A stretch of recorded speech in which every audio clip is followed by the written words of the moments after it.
Hello, everybody, and happy Valentine's Day. This is February 14th, 2025, and it happens to fall on a Valentine's Day. And we're celebrating with our Chief Valentine here, Commissioner Kevin Concannon. And we're so very lucky to have you here today, Kevin. Happy to be here, Michael. I'd like to, first of all, thank Dino and the staff here at the Portland Media Center, and also like to thank Jean Haney and people from the Maine Irish Heritage Center. And this program will be available on both sites. So, to begin with, Kevin, Yes. we've got a lot to talk about today. Yes, indeed. We're going to start off with some of your earliest memories of growing up in Portland. And I'd like to see if you could start off with talking about your family and Irish roots. So we might start with your direct family, Eileen, and your children. Sure. Well, thank you, Michael. It's great to be here. You know, you're a legend in the Concannon family because, as you well know, you interviewed my father decades ago, but even my grandchildren talks about, hey, Dad, have you seen that that tape on public TV of, you know, their grandfather? But anyway, I grew up in Portland, but I'm now married. My wife, Eileen, whom I met when we were both in college, and she was at nursing school. We have 4 sons. 3 of them are here in the Portland area. The 4th one is in Boston. So we're pretty fortunate that way, and we have 10 grandkids of various ages, going out of college in a couple of cases, right down to a 2-year-old. So it's quite a range. We're very fortunate that way. But I grew up in Portland. Earlier today, I was at the Irish Heritage Center. As you know, on that first floor, that's where the baptismal font was for many years for St. Dominic's Church. And I was baptized at St. Dominic's, along with all my peers except my youngest brother. My parents were married there. They came from Ireland, from Connolly, East Galway County, both. Met over here in Portland. My father had an uncle in South Portland at the time. That's how we ended up here. And my mother had 3 aunts in the greater Portland area. And 7 or 8 years later, they were married. They didn't know each other over there. And they had a large family. They had 10 children. And they each came from large families. My mother's, a number of her siblings came to the U.S. My father, he was the only one in his family to come to the U.S. But we lived in Portland, and I went to school, elementary school here, and then high school. I went to Shepherd's High School, to college, St. Francis Xavier up in Nova Scotia. Then I went to graduate school in Halifax in social work. Worked in New Brunswick, actually, for the government for a couple of years. Came back, was recruited back to Maine, and worked for Catholic Charities for like 7 years. Then went to work in state government. I thought I would stay for a year or two, and voila, 40-something years later, I finished my government career because I ended up initially in the mental health side of state government, and then went for 7 years, I was a commissioner of mental health and developmental disabilities, but I actually had prisons for a couple of those years, believe it or not. And I like to say I served my time. You did? But I went from there to Oregon, where I was there for 8 years as not only the mental health director, but in charge of all the labor and human service agencies. And then came back, was recruited back to Maine. Spent 8 years as the Commissioner of Human Services. After that, I went to Iowa, for 6 years as the Director of the Department of Human Services. And then just shy of 8 years in Washington, D.C. as an Undersecretary of Agriculture in the Obama administration. So I had a series of government leadership jobs in great states. I worked for great governors, and I had a fair amount of discretion in those positions, especially as time went on. I was a proven, director by that point, and so they they gave me a fair amount of leeway within the law, within the regulatory framework. But I love doing the work. I know it made a difference in people's lives, and I was fortunate to be able to do something you love, hope that you're pretty good at it, and know that it makes a difference in the lives of many, many people. Well, that definition reminds me very much of Joe Brennan, and he used to say that that's what he thought politics was all about, making people's lives better or easier. Yes. Well, you hit on many things, Kevin, and we'll go back and talk about some of those as well. I think I'd like to start with your father, Sure. Steve. I mean, in Maine, we would call him a character. Yes, indeed. And tell us a little bit about your impressions of him. He was the patron, really, of the Irish family. He lived, as you know, just shy of 101 years of age. He loved people. He loved storytelling. I can remember as a child, my mother would send me up to Congress Street to say, go up and see if you can find your father up there, tell him for supper, because he worked at Mercy Hospital, and he would leave there and then work at the monastery, the Precious Blood Sisters, and then on his way home, he'd talk to people, and so he'd get into having these talks. My mother would say, go find your father, and so he was very friendly. It was his nature, and he was very optimistic. I often think back that he had a fundamental optimism about people, about the world. He's very religious, very spiritual guy, but he just loved people too. And fortunately, he conveyed that to us. We were lucky growing up in that sense. And he's a great storyteller. He came here like many. I go by in South Portland what was the Mahoney Junior High School. Before that, it was the South Portland High School. My father, when he first came to Maine, he worked as a not bricklayer, somebody carrying hods of bricks for the bricklayers. Typical Irish job, carrying a hod. When he was 20 years old when he first came here. Yes. And then went from that to working on longshore, loading ships and boats. And so he would tell stories of, they had a good time loading those ships. It was really community. And we lived in a house both on Sherman Street and Grant Street. And I often say this to my wife now. About 7:30 or 8 o'clock, many nights of the week, somebody would show up at the front door, another Irish person. There was no prior notice they were coming. This is not waiting to be invited. In they would come, and they would immediately revert into speaking Irish. My parents are both Irish speakers. I still regret to this day they never conveyed the language to us. When they wanted to say something that they didn't want us to know, they would flip into Irish.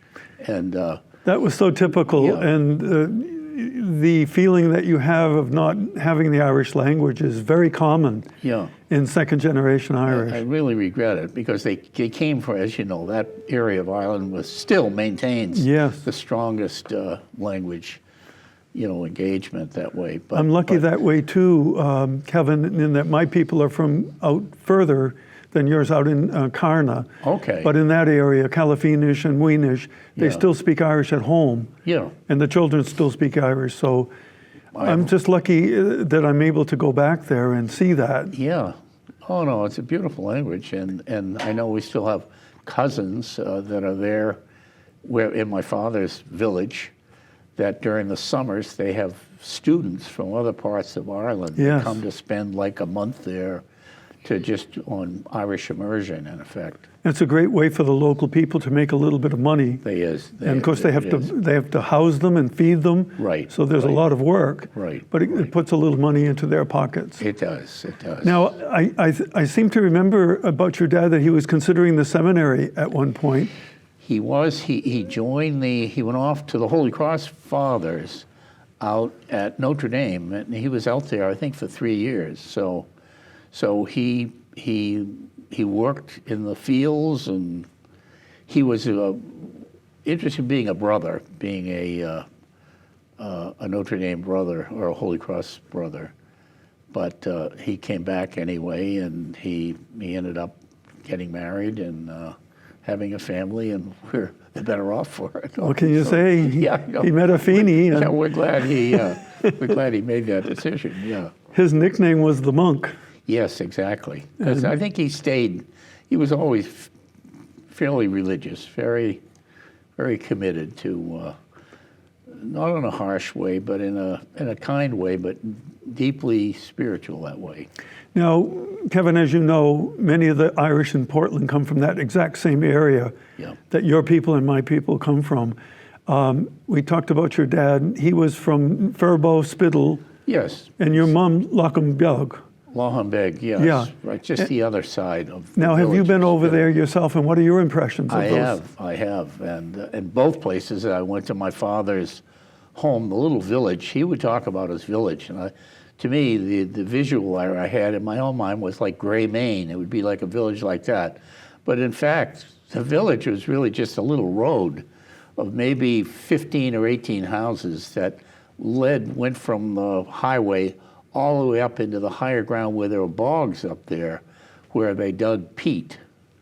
And so I've seen his house. I've seen, house of his sister. His nephew is still there at the foot of the hill, has a farm that runs right down into Galway Bay. But I remember walking that village with my father, and he was pointing out houses and so on. And my cousin was there, and he pointed out to the house at the foot of the hill, and he said, oh, whatever the name of the person was, he was in WW1, World War I with the Yanks. And he has an American pension. And he said, why, it would be a shame for him to die. That was the line. It was sort of an economic statement. It'd be a shame for him to die. Now, your mother was a Feeney, and Yes. her mother was a Folan. Folan, correct. I understand. Yep. Yes. So those are names that are so common Right. in the Portland area. Yes, indeed. Yeah. And you must be related to a good number of people around here. Yes, yeah, especially on my mother's side, because her aunts married, and they had, they married. They took their husband's names, so they have different cousins of ours that are in the greater Portland area. I remember her brother Joe Feeney, Yes. very shy, Yes, and he was the youngest of her family. Yeah. and he lived over on Oak Street. And He your did. dad used to like to tell the story about dragging the horse over to Oak Street Yes, indeed. because the police officer couldn't spell Cumberland Avenue. Right. That was one of his favorite stories. Yeah. Again, if we had understood Irish, we would have doubled the number of stories that he had. Oh, indeed. Yeah. No, indeed. I remember one story that he told about he wasn't paying attention. He was working in the farm in East Galway, and he wasn't paying attention to the man talking, and the man knew that, so he asked him a yes or no question, and Steve got the wrong answer. Oh. And the man in Irish said, I might as well be talking to the ass, and the ass jumping over the wall than talking to you. They had a great way of speaking, didn't Sure. they? Delia Curran and Martin Feeney, Yes. close relatives Cousins. of yours Cousins over there of ours. Yeah, first cousins. in Yeah. Park. And then their daughter, Maura, spent a little bit of time over here on Grant Street. Yeah, Maura Feeney, yeah. And we still hear from her too. Yeah, she's done well, she and her husband, yeah. Both teachers, and Yeah. they're raising their children through the Irish language. Yes. So they are doing very, very well. What does it mean to you to be Irish? Well, I feel fortunate that way. I keep thinking when I now live over in the Cape Elizabeth South Portland line, when I come across the not the $1 Million Bridge, the Casco Bay Bridge, I see that St. Dominic's Church up there, and I think it really should have an Irish flag on the roof, really, because it was kind of a processing center for all these families. They had community when they came. They didn't have much. They certainly didn't have financial resources, but they had community and a desire to succeed. And they conveyed that to us, and I think part of many of them, including my own parents, they weren't offered the opportunity for education. They went up to 5th, 6th grade. They had to pay a certain tax, so So they, in my mother's family, they educated one of her brothers who went on to become a physician, but the rest of the family was not. So they brought a commitment to education was important. They wanted all the kids to be educated, and they would say to us, we want you to do that for your children. So. And when you said they had community, that reminded me of something you mentioned earlier about people dropping in. Yes. Because that was a tradition over in Ireland, of course. And still, they would show up at 7:30 or 8, and they would break out the tea or the Irish bread or what, and they would chat and talk in Irish, and then they would sing. Sometimes they would sing kind of a mournful song, some of them in Irish. A keening kind of. And it was kind of bringing back to that. They loved it here, but they missed the fact. And in those early years, especially, my mother was able to get back and see her mother still alive. But my father, by the time he was able to get back to Ireland, could afford to. His two parents were deceased. And I think they missed that part of it. That was the price, so to speak, on a personal level. But otherwise, they were fiercely American, and so they were great that way. There was a book, Kevin, that was written. Everybody knows about the Irish in Boston and New York and the East Coast, but of course the Irish went well beyond that. And there was a historian out in Chicago. And one of the chapters in his book on the Irish of Chicago was titled From Inner City to Suburbs, subtitled From Some Place to No Place. Because the identity, the community, the closeness was gone when you were out too far away. And the church, of course, was the center, and St. Dominic's, of course, and then Sacred Heart as well would have been the center of the West End, Irish. Yeah, St. Thomas especially.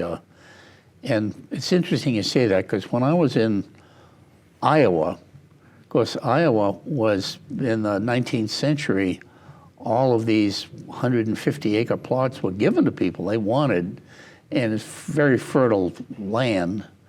And so you had a lot of Irish that ended up there, and the names of some of the towns are Irish places. And when I was working for the state, if I was traveling, if I had the time and I went by a church that I saw was a Catholic church, I'd pull in if I could and just cruise through the cemetery next door, and you would see Irish names and where they were born in Ireland. I mean, so it definitely, the diaspora headed out into that part of the country too. And the same thing when you go over to Calvary Cemetery, in the old Calvary, the names that you see there are right straight out of the phone book from Galway and Connemara. Yes, indeed. You recognize so many of the names. No, definitely. Very common. Well, thanks for that, Kevin. I'd like to go and back to, you mentioned your schooling. Yes. And I think that you started out in Sherman Street School. I did. And then on to Sacred Heart. Can you tell us a little bit about those? Well, Sherman Street School in those days, this is way back now in the 40s, I started in the mid-40s, kindergarten. And the city of Portland had, across the city, I don't know how many locations, but the location nearest us, the Sherman Street School, had both a kindergarten and a sub-primary.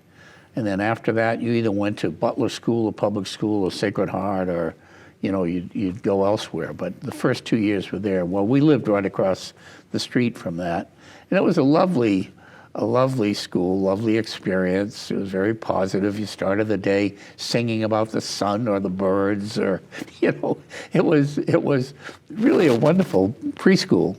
And later on, believe it or not, when I was in charge of the state prison system, one of the days I was visiting the prison, crossing through the prison, there are a series of, they're almost like elevators, but they're called sally ports. They're two-door places, and to get through one door, this door has to be locked. So when you have people going different directions, you will end up like similar to an elevator there while you're passing each other. And one of my times visiting there, this inmate at the prison came in the door opened, and he looked over at me, and he looked at the guard, and he said, "Can I ask him a question?" And the guard looked at me. I said, "Well, sure." And he said, "Are you Commissioner Concannon?" I said, "Well, yes, I am." He said, "Kevin Concannon?" I said, "Yes." And he said, "Do you remember me?" And I said, "Well, at that time, I was 39 years old. I'm looking at this guy, and to be honest, I said, 'No, I'm sorry, I don't.'" He said, Raymond. I went, "Raymond." I said, "Raymond, what are you doing here?" It was just a natural question on my part. And he said, "Oh, it's a long story." Well, after he passed away, and after we passed into an area that was more private, I asked the guy, what is he here for? And he said, "Oh, he spent many, many years here. But he's the best damn electrician we've ever had in here." But I often have thought about that, because he had spent, I think at that time, 19 years in the state prison system. He had been released, and he would commit a serious felony, be back in. And I often have thought back about that, about the difference in life. Yeah. I had a really good life. His life was a much more troubled one.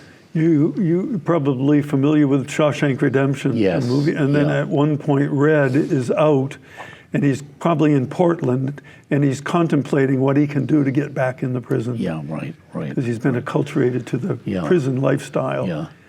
In this case, I think he had some very serious criminal stuff that he did, unfortunately. But I'll go back, if you don't mind, to Sacred Heart and then on to Cheverus. Sure. How many of the teaching faculty at those two places were either nuns or brothers? At Sacred Heart, there were 8 grades, and there were 6 nuns, two lay teachers. And at Cheverus, at the time we were there, between priests and then those who were regents or Jesuits in training, combined, I would say when we were there, about 14 or so. And they used to come out, and at that time their residence was down on Danforth Street, right at the head of Ting Street, and they would come out on what we used to call the Green Hornet. It was a GMC, a large van that held probably 12 or 13 people, and but yeah, they were great to work with. I still think back to my freshman high school teacher. May have been the best teacher professor I had throughout graduate school. Even he was the best of the best. Was Mayor Curley's son there at that time or later? I think he was there. I didn't have him, but he was there. Yeah, or he may have came, but he didn't teach me. Yeah. Was it a natural progression for you to go from Cheverus to St. FX up in Antigonish? It was, because at that time, in my class, I think there were 79 or 80 of us that graduated that year, my year, and 8 of us went to St. Francis Xavier that year, which was fairly typical. And at that time at Cheverus, 4 or 5 of the lay teachers at Cheverus were alums of St. Francis Xavier. So, plus I had cousins who graduated from there. So it was a natural, it was, you could afford it, it was residential, and that was a feature, an attractive feature for me. Was it a little isolating at times? I never felt that way, really. I felt right at home there. I was president of my class there, so I got right involved in student politics, and they're very, very easy people to relate to, and it was a great experience. Did they have the Celtic Studies department there? They did. I can still see the one of the professors wearing his kilt and so on to class and so on. So I didn't take any of their courses, but yeah, they're a very active part of it, because the Scotch, that was between the Scotch and the Irish, right. That part of Nova Scotia especially was inherited by them. But the school had a long history of social development as an area of focus. And students, everybody, regardless of your major, whether you're over in the sciences or in English or anything else, you had to take a course in what was called the Antigonish movement, which is a social development initially for co-ops and they have international people there still that come from developing countries. So, but the intent was, okay, we're going to you can be a good accountant or a good scientist, a good teacher, but we want you to have certain values too about communities. So it was a very nice fit for me. The professor who interviewed your father in Irish was Dr. Ken Nilsson, and he was at St. FX and chaired the Celtic Studies department. Oh, no kidding. Oh, wow, I didn't realize And his value was beyond compare because he was fluent both in Scotch Gaelic and in Irish as well. Oh, wow. Yeah. So they really wanted to have Scotch Gaelic, but he insisted that every semester at least one course had to be taught in Irish. Oh, nice. Oh, Yeah. yeah. But he would come back, he had family down in New Jersey, and it's about, Portland's about halfway between Nova Scotia and New Jersey. Yes. So he would arrive in Portland and his car would be covered with slush and mud and grime. And he would stay over a day or two with us in Portland. Okay. And while he was here, we'd interview people in Irish. Oh, nice. Oh, nice. So that's how that collection came Oh, yeah. together. Oh, nice. Oh, nice. Well, you may know my father, one of the trips that I went back with him, he was interviewed by Radio Éireann in Irish, and it was like a half-hour program. They were asking him about, what was it like in Portland for the immigrant community, et cetera, et cetera. After we were back home in Maine, about a month later, he said, "Kevin, look what I got." He had a check there from the Radio Éireann to pay for his appearance. And I said, "Dad, you're going to be the only member of Actors Equity here in Portland with an Irish flair, So So for anyway, those who say the Irish language isn't good for anything, he disproved oh yeah, no, that. he loved the language. Yeah. Could we go back to early housing? You mentioned some of the things, but when I was talking with you a week or so ago, you mentioned quite a list of places in the West End: Ting Street, Brackett Street, Sherman Street, before you even got to Grant Street. Yes. What was that neighborhood like? I just barely remember Ting Street, the lower end of it, and I go back down there, by there now, and I see these condos that have all been built up happily. I mean, there's been an investment in those areas.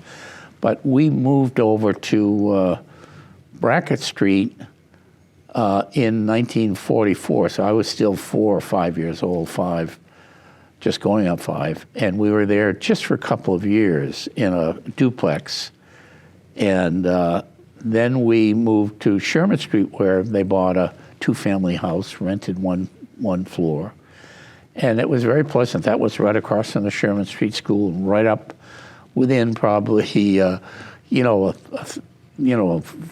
couple hundred yards of Sacred Heart School. So if I put on a lot of weight, it's in life, it's because I didn't exercise enough as a young person. But that was very convenient. And then we moved down one street down to to Grant Street, to again a very nice house that became available when I was like a high school freshman, and it was very pleasant. My father had loved flowers, and he'd have his garden, his statues, and his religious shrine sort of on the property, and it was great, and it was wonderful for us. I mean, it was very convenient because I worked at that time up on Congress Street, what was then called 20th Century Market, was owned by Johnny Martin, later become Martin's, but they're all connected to Hannaford's. It was a Hannaford store, worked as a high school student there, and then worked at the A&P, which is a national chain. They had a store up at the head of India Street. So I worked there for 2.5 years when I was going to high school, going to Chever's. So. My mother went to that store too, and that's where we got our World Book Encyclopedias. Yeah, that's right. In those days, they had things like green stamps, or dishware, or that sort of thing would build up over time. You had to fill out a whole book before you could get the newest edition. Yeah. And that was quite nice. Now, your dad was very loyal to the Sisters of the Precious Blood. He was, yeah. And tell us a little bit about that, and also about what churches that your family attended in those years. My father worked at Mercy Hospital in the boiler room. He got licensed as a boiler operator of these large boiler systems. So we would, and it was shift work, so it'd be for a couple of weeks he'd be on 7 to 3, then 3 to 11, 11 to 7. It would rotate around. So when he was on the day shift, particularly the 3 to 11 would be sent up to bring up his supper. My mother would prepare, sandwiches or other. And but when he worked 7 to 3, after work there, he would just go a few hundred yards up the State Street, and he worked at the monastery, cutting lawns, shoveling snow, doing some inside painting and so on. He was a general handyman, but caretaker, really, for a year. And he loved that. In fact, he probably would have paid them to let him work there, because he would spend time in the chapel too, at the end of the day. But they were a small religious order, maybe a dozen or so. My brother and I were both altar boys there until we got to high school. Were the Sisters of the Precious Blood of Irish extraction? No, they were founded. That order was founded in Toronto, and it was it's the order where they were almost monastic, in the sense that they didn't come out. They had one or two sisters who had their outfits were a little bit different, because they could work outside when needed. But by and large, they were more like literally a monastic order of women. And my father would, they had a lot of property there. Since they sold part of it off to the funeral home next door. Right. But they had large gardens, and we were drafted into working shoveling snow when it would snow, or cut the lawns. And this preceded power mowers. So my father would say, well, you have to get up this afternoon to do those lawns. And he insisted on you cut the lawn two ways. You cut it this way back and forth, then you'd have to do the whole thing all over again the other way, because he was a perfectionist about the lawns, and he loved he loved planting flowers, and so it was a great fit. And he would officially be there till, say, 5:45 each night. Yeah. But then, as I said, on his way home, he'd be either coming down State Street or Mellon Street Hill, running into people, because there was a very busy walking period in Maine, because there was the First National Store was there, the 20th Century Market was there, and the A&P was there. There were 3 of the major supermarkets, and fewer people had cars at that time, so you see people with their bags walking up and down, and so he'd be chatting to people, working his way. He could have, if he had gotten into politics, he'd still be around. Tell us a little bit about your siblings, Kevin. Well, one of the reasons I ended up in social work, my oldest brother was a twin with his sister. And he developed, when he was a college student, what's diagnosed now later as late adolescent schizophrenia.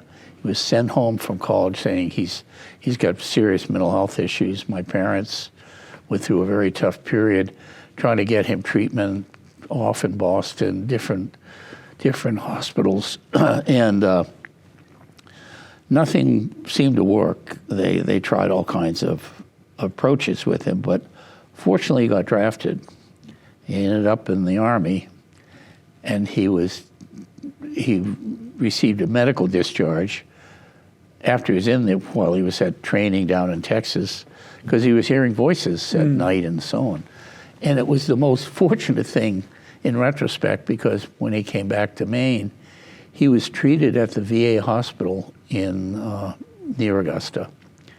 And at that time, the VA hospital had access to new groups of medications, so the phenothiazine group of medications, and they had a great effect on him. And between the medications and the social workers that the VA sent out to support my parents, because my parents initially thought, gee, he's got this problem because it must be something we did wrong in the way we brought him up. No, that isn't the way we know. It's not nurture, it's nature that brings this on. Right. And that certainly influenced me when I was going to college, thinking, what might I do? I was impressed with these social workers in the VA, and I ended up doing that, and I was very fortunate because I liked doing it, and I had a certain facility for it. So and his twin, my sister, married. She had 10 children. She married. They're Veranos. They're around Portland now, most of them. Some in D.C. area, but they've all done well. And they had a very large family and a very happy family. Was that Catherine? No, her name was Margaret. Margaret. Peggy Verano. Then my sister Mary Ann was my brother Vincent was the next. He was a retired high school English teacher in Massachusetts. I married a Grady, a girl lived on State Street. Her parents were from Ireland too. And they've lived their whole life, and their kids now, he's deceased, but live in the greater Boston area, most of them. Then my sister Mary Ann was a nurse, Mercy nurse. She married a guy from Bangor, Jim, and he was in the supermarket business, initially here, then in Connecticut, then retired in Florida. She's deceased now, but they had 4 children, and they're all in that. They're in that Connecticut area. They've settled. Let me see. My brother Steve was a priest. He died a couple of years ago, but he was very active in Maine in different places. And I would run in when I was working for the state here, because he had been in Brunswick and Lewiston, Bridgeton, Kennebunk. He had been stationed in these different places, Scarborough, over a period of years. I'd run into people and say, "Oh, are you related to Father Concannon?" And I'd say, "Well, I have to caution, yes, we are." But I said, "He works for God, I work for Caesar." That distinction. Anyway. I think he looked a lot like your father too, didn't he? Yes, he did, yeah. He was the next one up from me. And then myself. And then I have a younger brother, Jerry, who was an accountant with the city of Portland here. He's retired. Yes. So he bailed me out one time when I realized that I paid my taxes twice. Oh, wow. Yeah, he thanked me first of all. Yeah, no. Well, anyway, and they had 3 other births of very young children who died as infants. So that's how they got to 10. Was your dad still alive when Steve was ordained? Oh, yes. Yeah, he was ordained in 1964. My father died in 2000. So, so in a sense, years. it was almost like he fulfilled the mission that Steve had started out with at one point. Yes, indeed. Yeah. Well, Kevin, you mentioned some of the positions that you had. The Maine Health and Human Services Director, also in Oregon and Iowa, Undersecretary for Food and Nutrition, the SNAP program. Yep, SNAP, and school meals. Supplemental Nutrition Assistance Program. Yep. Tell us a little bit about your time in working in those positions. That must have been quite fulfilling for you. They were all really challenging positions. Going from Maine to Oregon was a big change because it was a large department out there that had many functions, some of which I had previously operated at Maine, but some were new to me in terms of responsibility. But it was a great place to live and work. Oregonians loved new things.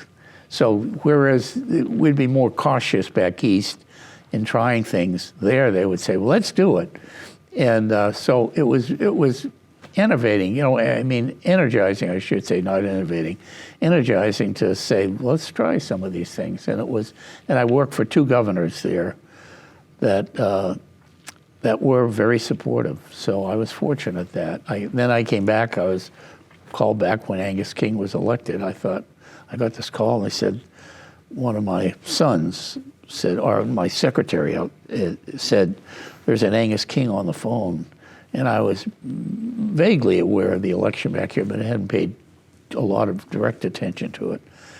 And he asked me to come back to Maine. And so at the time, my father was still alive, and my wife's mother was still alive. So we thought, well, we should do that. So we came back, spent 8 years here. They were 8 fabulous years. And then at the end of that, went to Iowa, which was new for us. But we found Iowa very pleasant. People were very welcoming. Both political parties, worked in those days, worked well together. So you could do things. And I worked for a governor who, after I'd been there a few months, I said, we could do more things in our SNAP program. And he said, like what? I said, well, we have these complicated applications that would challenge, a cyber expert to get through the damn thing. So we can simplify that. I said, we did that when I was in Maine. Meet all the legal requirements, but easier on the staffing, but also obviously on the access. And he said, go ahead, do it. And within 6-7 months, we had 100,000 more people benefiting from it. That's the point. My point was, it's there to try to benefit people. Yeah. And so he was the first governor I worked for there. Well, when Obama was elected, he was called by Obama to Chicago and said, I would like to appoint you Secretary of Agriculture. He had not worked for Obama. And it made sense, Iowa. So when he got to the secretary's job, he called me at one point and said, Kevin, I've got something in mind for you. I thought it was maybe the regional director in the Boston region or something. And he said, no, it's more than that. He said, it's a domestic program. So I went there. It's Senate confirmed. I had to go through the Senate hearings. But it was really greatly satisfying because you could make decisions on the plus side that helped millions of people, not a few hundred. And while we were there, one of our biggest areas of pursuit was to strengthen the meals that kids get in schools. Because for years, the nutritional standards had not been updated. So as we know, anybody who's had kids, kids would happily have French fries and pizza every day of the year if they could, or Kraft dinner if they want to throw that in. And so we ran into a lot of pushback on that, ironically. But Michelle Obama, as you know, if you champion that. So we had a lot of support from the White House on our efforts. And, we served the school meals program is in 96 or 97% of all the public schools in the U.S. And it serves, on any given day in the U.S., there are roughly 50 million children who go to public schools. And of the 50 million, some 33 or 34 million participate in that noon meals program, and about 15 million have breakfast. Now, those numbers may have even improved since I've been out of there. But my mother was teaching, Kevin, at North School. She was a teacher's aide, and she noticed the children were falling asleep in the morning, and they hadn't had breakfast. Right, exactly. So they instituted that, and the performances increased immediately. Yeah. Kevin, I wanted to go on and talk about some characters that you knew. Yes. And when I was listening to them, believe it or not, they were all Irish. Yeah. And so I'll throw out a few names, and Jerry Connolly Sr. and Larry Connolly. Jerry Connolly Sr. and Jerry Connolly Jr. even, too. Yes. I mean, who's still around. But really great people with great hearts. Great hearts. And when I was in Augusta, I mean, as a department head, I had to go, searching for, the governor, obviously, I represented the governor. They were supportive of this, but you had to go seeking legislative support to get things done. And Jerry Connolly was always, a fantastic supporter, especially of anything that would help, people. And so he was there. Larry Connolly, spelled differently, the Connolly, but was really a champion. Maybe he would go now. There should be a statue for Larry Connolly up in Augusta, if not over at the Irish Heritage Center, because he was fiercely in favor of very vulnerable people. And he and Jerry Talbot, the first African-American elected to the legislature, often partnered on bills and that other people couldn't get through. But Larry Connolly had an ability to work with people whose view of the world was very different from his. But they saw him as he was honest. He listened to them. He worked with them, and so he was a plus. And I often think too of the over on the Senate side, Senator Barbara Gill was a Republican, but I used to say she was the most powerful legislator in Augusta because she was a moderate. She was the chair of the Health and Human Service Committee. She could work with people on both sides. That's valuable. And she was wonderful. Her husband was a pharmacist there. Their family had a pharmacy in South Portland. You once referred to Larry as an advocate for all the people. Yeah, no, exactly. And having a statue for him somewhere in the West End makes total sense to me. Yeah, no, Larry and Jerry Connolly Sr., and then John Joyce is another guy. He lived next door to us on Sherman Street. John Joyce later became the deputy chief of police in Portland. He and his brother, I remember when they both came home from World War II, two sailors. And that was a big deal. You know, they were coming home from the war and we were maybe 6 or we lived right next door to them. And they both became policemen. Their parents were both from Ireland. And John Joyce, the people's choice, as we would say, he lived down the street from us on Sherman, but he later was in the legislature. Again, these were people who had great values. You know, they were Irish, they had their ethnic, connections and so on, but they had a heart. They had a core that you could depend upon them to Would you mind support. telling a little story about the time that he bailed you out? Well, John Joyce, one day when I was between just after senior year in high school, one Saturday night out in the Deering section of Portland, I was driving in a car with some other students, and the car next to us, we were racing on Warren Avenue, not a good idea. Anyway, we both got pulled over, and both cars had underage beers in the car, so we were brought to the Portland police station. It turned out that the person in the other car was the son of a police sergeant. We didn't know that at the time, but the sergeant came out and was quite angry with him. And then we learned, I thought, gee, they're really annoyed with us. I said, no, that was his son. Then John Joyce came out, and he said, Kevin, what are you doing here? And I said, oh, Mr. Joyce, I explained what had happened. And he said, oh, well, let me go in and talk to people. And then he came back out, and he said, well, Kevin, we're not going to charge you or anything because we're not charging the other people. But he said, I'm going to let you go. You're not driving, no. I'm going to let you go on the condition that you go home and tell your mother about this. So I said, okay, Mr. Joyce. Well, I went home, and unfortunately, I didn't tell my mother. And I saw Mr. Joyce about a week later. He was coming up Sherman Street from church one morning. He said, oh, hi, Kevin. I said, well, hi, Mr. Joyce. He said, Kevin, I have one question. Have you told your mother yet? And I said, I'm going to, Mr. Joyce. I'm going to. And many years later, when he was in Augusta as a legislator and I was a department head, he asked me one day, Kevin, have you told your mother yet? You're still going to. Yeah. Now, the last two people that I'm thinking of, maybe I saved the big names for last, but they're linked together politically forever.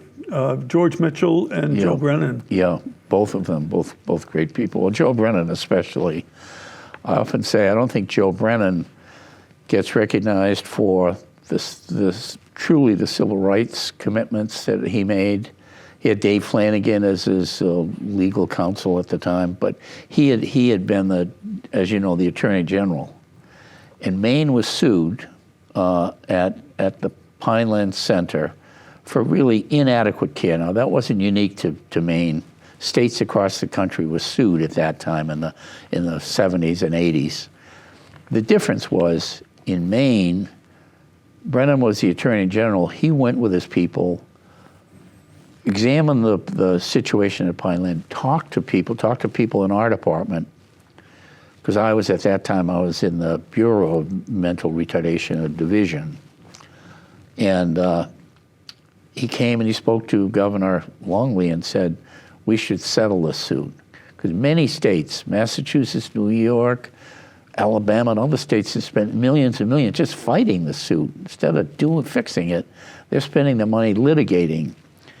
And Governor Longley, to his credit, I remember at a meeting with him, said, Kevin, I'm doing this because I trust Joseph Brennan as the Attorney General. He's recommended we do it. We're going to do it. Now, it costs money. It costs a lot of money. Because if you remember, Longley was a fiscal conservative. But he had a heart, too. And Joe Brennan had integrity and also the legal knowledge to know we should resolve this. Most states over time did so. It's just that it took them. What's Winston Churchill say about Americans? They can be relied upon to do the right thing, but only after they've tried everything else. And you saw that in a lot of governments about not willing to really fix. So in our case, it was improve the current situation in the institution, but build the capacity so that people don't have to go to the institution. And we've done a much better job in Maine and nationally for people with what are now called intellectual disabilities. We've done much better with them than for people with mental illness. There's still the people you run into on the street and so on.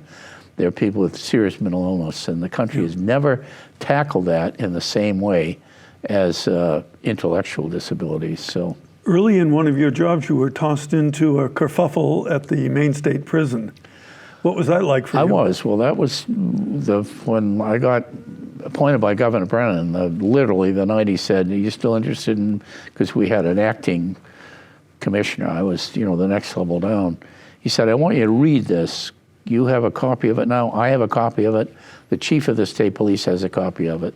And it was a confidential report on the state prison saying that it was at risk of really going into major revolt, basically. So we had to plan quietly for a period of months. What would we do to really take it over, which we did. Nobody was hurt. We ended up shipping about 10 or 11 of the people who were the gang leaders out of there. Eventually they were brought back to Maine, but they were moved out to be able to, let's reestablish. And it was understaffed. I mean, there weren't the resources there. And they had a part-time psychiatrist who resigned the week we locked the place up. And he said, I'm resigning. There's too much stress here. And I said, wait a minute, you're a psychiatrist. You're leaving. So I had to call Alan Elkins, who was the chief psychiatrist at Maine Med, and George McNeil, another psychiatrist who was in charge of the training program, and Bill Barnum, a child psychiatrist in Rockland. They happily agreed to help us because there was a lot of stress for the inmates. But we straightened it out. We put the resources in there. And that same year, we ended up taking on a facility, an Air Force facility up in Charleston, Maine. Because one of the problems in Maine up to that point in time is you had too many people just being sent to Thomaston.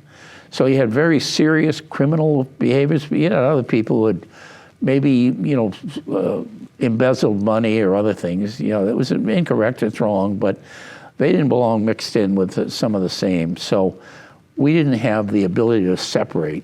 And we did more of that, and we opened up the facility in Charleston. I'm very proud of that fact. It had been an Air Force, it had been a radar center. So they had a swimming pool, they had a bowling alley, they had semi-detached houses. So we were able to move minimum security inmates up to that. But that took some pressure off Thomaston. It created incentives for people inside the prison to behave. And so it was an example of making forward progress in that front. You told me a story one time about different philosophies of government. Yes. And a conversation that you had once with a legislator that was from rural Maine. Yes, yeah. Well, I have many really good stories with legislators in both parties, but But one I remember particularly, Don, I won't say his last name, but he was a Christmas tree grower up in the central western part of Maine. And he was a very nice man, very approachable, but I was trying to get a law passed, which subsequently we did get passed, to allow single-family home R1 zones, to allow 6-person group homes, 6 or smaller, because we were being locked out of neighborhoods around the state. Oh, we can't have these people here. And so we said, look, that's the reason they're sent off to state institutions. There's no nearby homes to accommodate them. So we needed to have a law change, which we eventually got done. But I approached him on it, and I said, Don, we need this. And he said, Kevin, you need to understand something. My people sent me here to do nothing. To do nothing. And I knew him well enough to be able to say, well, Don, you're doing a hell of a fine job. But what he meant by that was he came from a rural area. They didn't want regulation. They didn't want the state imposing, standards and so on. Leave us alone. Yeah. So you had to know. Yes. You had to know how to work with people. Well, that rural and urban divide exists today. And Well, yeah, definitely. Yeah. major form of partisanship, I think, about the role of government. I think it's really harder now, unfortunately. I mean, it's very sad from my point of view, because in the states that I worked in, at different times, the Republicans controlled. I never worked for a Republican governor, but the legislatures at some of those times were controlled by the other. But still, we could work with them, and you found people who had similar values. Right now, it was less so when I was with the federal government, because that had started to take over. Whereas when I was in state government, each of those states, if I had some time during the day, I'd walk over and just wander through the halls near the legislature to get to meet legislators, so they didn't feel a distance from you. Because it's very important that you not only deal with them when you got a problem, they need to know you're open to hearing from them. That's right. So it worked. At one point, you were at a conference on world hunger in Rome. Yes. And the Irish ambassador was there, and I think he made a comment about you that you should be very proud of. Yeah, the one time I was the lead for the U.S. delegation to a UN conference on child hunger. It was the first one in 50 years. And I was the lead for the U.S. delegation. And they had Bill Gates spoke there. They had people, monarchs from different countries. And so there was a lot of high-powered, the Pope spoke there the day before I spoke. But the Irish ambassador, in learning that the U.S., I was the U.S. lead, sent a formal invitation to me to come to his home. He was at the same conference. They were going to have a reception. I think it was the second night of the meeting, which they had. It was out off the Appian Way. If you think of this, I think of textbooks when I was in high school showing pictures of the Appian Way. Down to 10 seconds. Okay. And so he referred to you? He said, this is Kevin Concannon. He's the lead for the U.S. delegation, part of the Irish diaspora. And there you are with two people from the Irish diaspora, first generation Irish American and second. Thank you so much, Kevin, for your time today. Thank you. Appreciate it. Great. Thank you.